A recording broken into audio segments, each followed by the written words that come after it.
Oi. Bom dia a todos. Eu queria, em nome da doutora Magda Chambriard, nossa diretora-geral, agradecer a oportunidade de estar aqui falando um pouco sobre o tema dos recursos não convencionais. E devo dizer que eu vou ser breve, porque grande parte da minha apresentação ela se transformou rapidamente num clone da apresentação do Antônio Guimarães do IBP, porque nós buscamos fontes similares.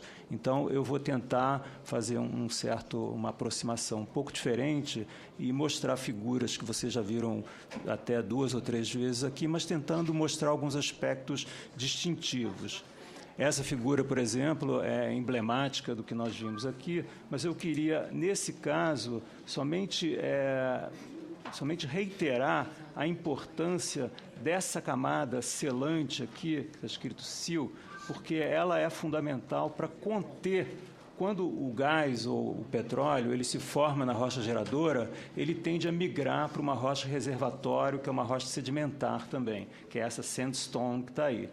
Ele pode se conter na forma de grandes reservatórios convencionais, que é isso aqui, e ele pode também, eventualmente, tanto o óleo quanto o gás, ficar preso em formações na rocha geradora ou mesmo em setores pouco permeáveis da rocha reservatório.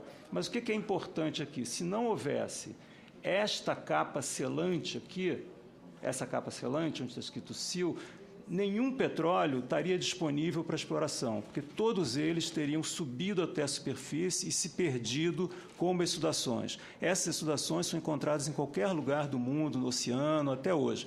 Só que o gás não convencional, ele não vai exudar, porque ele tem aquela rocha selante. Essa rocha selante vai ser muito importante, porque a gente vai ver daqui a pouco. Bom, em relação ao gás, por que a gente está tão interessado em gás? O Brasil tem uma reserva provada, que é aquela que a gente pode obter com economicidade e com a tecnologia atual, em torno de 460 bilhões de metros cúbicos, que em unidades americanas seriam 16 TCF. Vamos guardar esse número, 16 TCF. Existe uma reserva total, que é mais teórica, a participação de gás associado, não associado, aqui não é relevante, e nós temos uma produção diária de 70,6 milhões de metros cúbicos por dia. Dessa produção, grande parte em offshore também, nós reinjetamos cerca de 10 milhões, nós queimamos ou perdemos cerca de 4 milhões e consumimos no processo de exploração e produção, transporte e, às vezes, nas unidades de produção de gás natural, cerca de 17 milhões. Então, a oferta que nos resta está em torno de 40 milhões.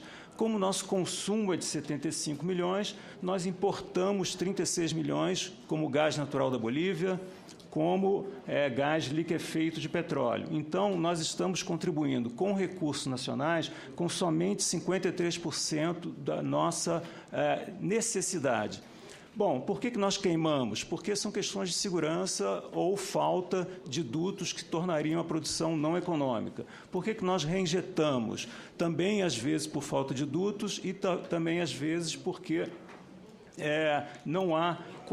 existe a necessidade de transformar esse gás no mecanismo de elevação do óleo. Então, faz parte do processo e o fato é que nós precisamos de gás. Onde nós vamos buscar esse gás? Como a gente já viu aí, a gente tem indícios de gás não convencional ao longo do Brasil, mas nós temos 29 bacias sedimentares principais, com 7,5 milhões de quilômetros quadrados, sendo que apenas 4,5% concedida. A ANP, ela também tem um braço operacional onde nós temos um programa plurianual de geologia e geofísica. Nós estamos gastando 1,8 bilhão de reais em 5 anos, já gastamos 500 milhões em projetos concluídos, temos 600 milhões em andamento e mais um tanto ao longo dos próximos anos. O nosso trabalho se dá na forma de levantamentos sísmicos, geoquímicos, onde nós procuramos indícios, ou melhor, nós contratamos empresas que fazem isso. Hoje a gente tem indícios, como todo mundo viu já nas outras apresentações, na Bacia do Parecis, na Bacia do Paraná, na Bacia do São Francisco e os campos de desenvolvimento ali na Bacia do Parnaíba. Mas, em termos de gás não convencional, que não produz exsudação, nós fizemos uma regra de 3 um pouco mais sofisticada, comparando com o Barnett Shale, que é um dos grandes depósitos americanos. Lá eles têm 30 TCF.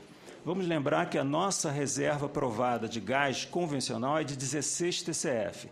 Aplicando um análogo, se nós constatamos quais são a nossa volumetria de rochas adequadas e aplicamos o análogo à densidade que a gente tem lá no Barnett Shale. Chegamos na bacia do Parnaíba com 64 TCF, Pareci 124 TCF, Recôncavo 20 TCF, e no Paraná, que é uma conta da Agência de Energia Americana, 226 TCF, que é o número que nós não endossamos. Esses números são números ainda não precisos, mas mostrariam a possibilidade de ampliação bastante grande das nossas reservas, de dobrar, triplicar, quintuplicar o que nós temos hoje. O que nós estamos fazendo, oferecendo na 12ª rodada de licitações? Estamos oferecendo 240 blocos, agora em novembro de 2013, uma área total de 164 mil quilômetros quadrados. Estamos na bacia do Acre, lá no Acre, estamos na bacia do Parecis, Paraná, São Francisco, Parnaíba, Recôncavo e Sergipe-Alagoas. Esta rodada não é uma rodada específica para gás não convencional, é uma rodada para gás em terra, que ela pode seguir uma carreira, um trajeto em Y. Primeiro se vai às jazidas convencionais e, se o concessionário encontrar gás não convencional, ele pode partir para uma segunda fase exploratória com novas regras, novas qualificações. Então, o gás não convencional hoje no Brasil não é uma realidade amanhã. Ninguém vai ler o jornal de amanhã dizendo que descobrimos gás não convencional. O gás não convencional é um processo e um projeto de 10 anos, onde nós vamos chegar caso tenhamos a felicidade de encontrar esses reservatórios. Bom, vou falar aqui, eu vou passar muito rápido, que é o que todo mundo... Ah, pois não. Só fazer um registro aqui. Notícias para... Essa rodada é em outubro? Não, é em novembro. Nós temos a rodada do pré-sal em outubro. Só porque começa pelo Acre. Bom, Nós vamos fazer uma expansãozinha ali para o gás de Camisé também, no Peru. Pois é, nós estamos fazendo o Grande Acre, estamos fazendo um acordo com eles. Mas o Acre está ali em ordem alfabética. A pobre Santa Catarina é como o Japão. Não tem recurso mineral, só inteligência. Note só, veja bem, nós estamos falando da Bacia do Paraná. A Bacia do Paraná não fica apenas no Paraná. Ela cobre uma grande área de São Paulo. O nome das bacias não estão relacionadas especificamente ao Estado. Nós temos a Bacia de Santos, que não fica em Santos, de Campos, etc.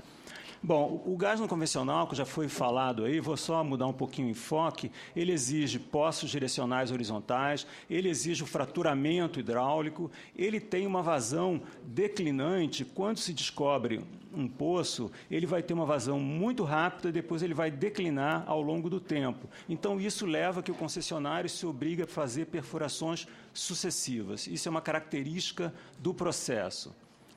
Em termos de água, a gente falou em torno de 10 a 20 mil metros cúbicos por poço. Nos Estados Unidos, que é a informação que a gente tem, isso corresponde a menos de 1% do total utilizado para todos os demais usos da bacia. Vamos fazer uma conta. Um indivíduo, uma pessoa no país desenvolvido, ela gasta 100 metros cúbicos a 200 metros cúbicos por ano de água. Então, isso significaria uma aldeia de 100 pessoas consumindo água durante o ano. A gente vai ver que os campos de golfe dos Estados Unidos, eles gastam muito mais água do que isso aí. Essa água pode ser recuperada? A recuperação varia de 10% a 70% da água utilizada. E do que volta, que é chamado flowback, o reuso varia entre 20% e 100% do volume de água produzida. O restante é reinjetado em poços dedicados ou acumulado.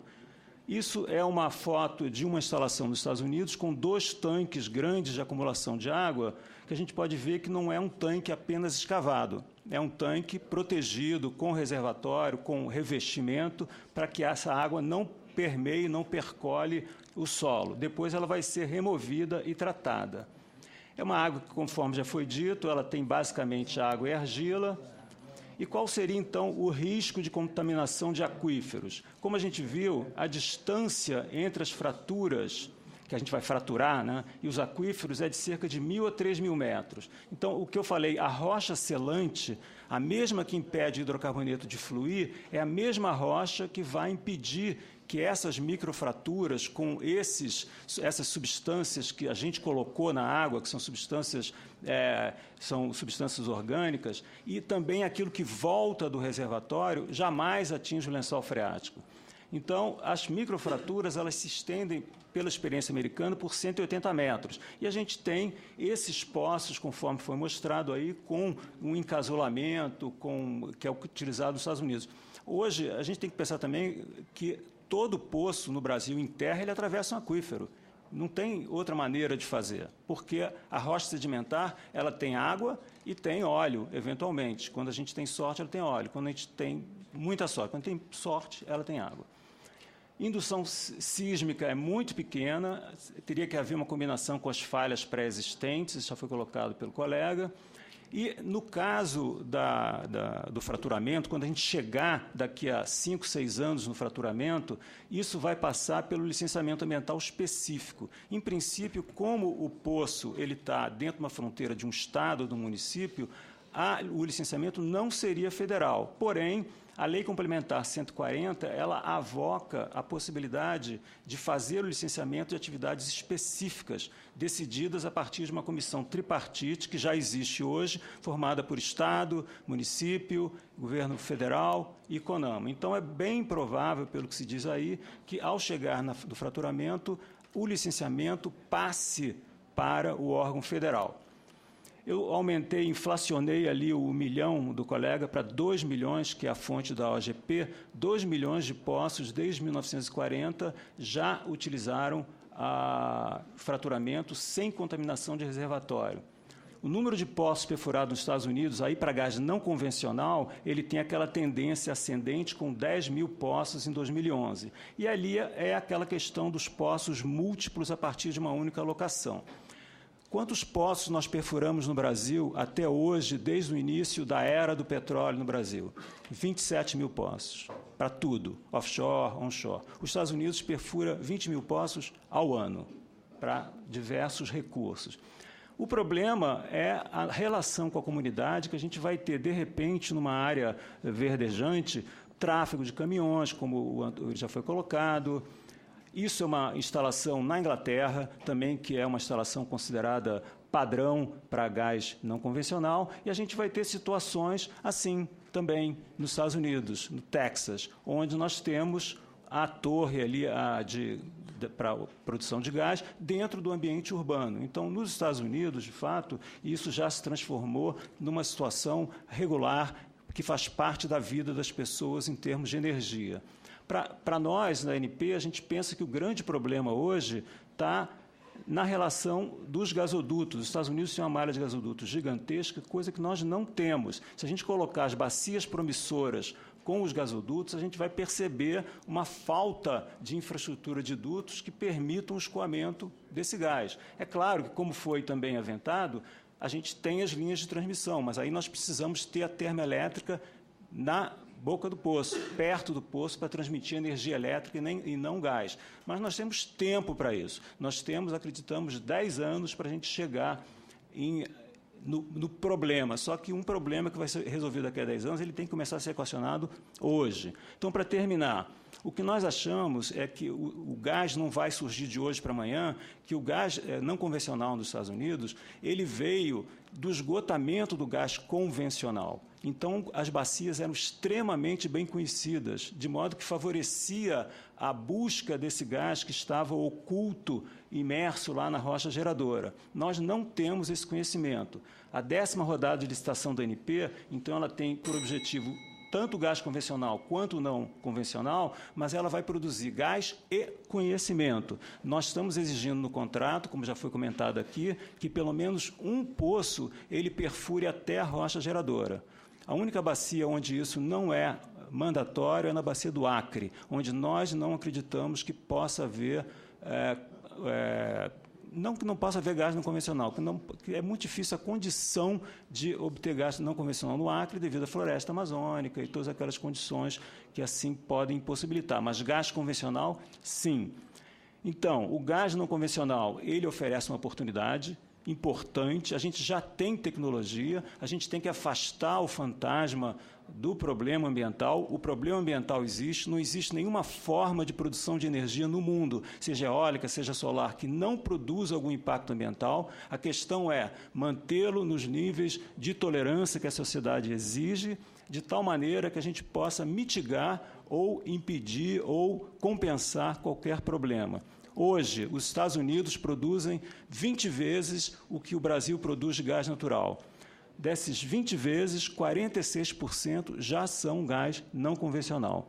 Se a gente chegar a um patamar, não digo esse, mas um patamar satisfatório de produção, nós vamos ter uma redução de custo. E como o colega apresentou, para o Brasil interessa ter todas as possibilidades de tornar nossa matriz a mais heterogênea possível. Para que serve o gás? O gás, a gente pode partir para uma economia de biomassa, de vento, de sol, mas o gás ele é um backup. Quando a água do reservatório está baixa, quando não venta ou quando não tem sol, a gente tem que ter, como a gente vê hoje aqui, com todo o potencial hidrelétrico, nós estamos acionando as térmicas. Vamos acionar térmicas com carvão? Melhor não. Melhor que a gente tenha o gás natural, se ele está abundante, se ele está barato.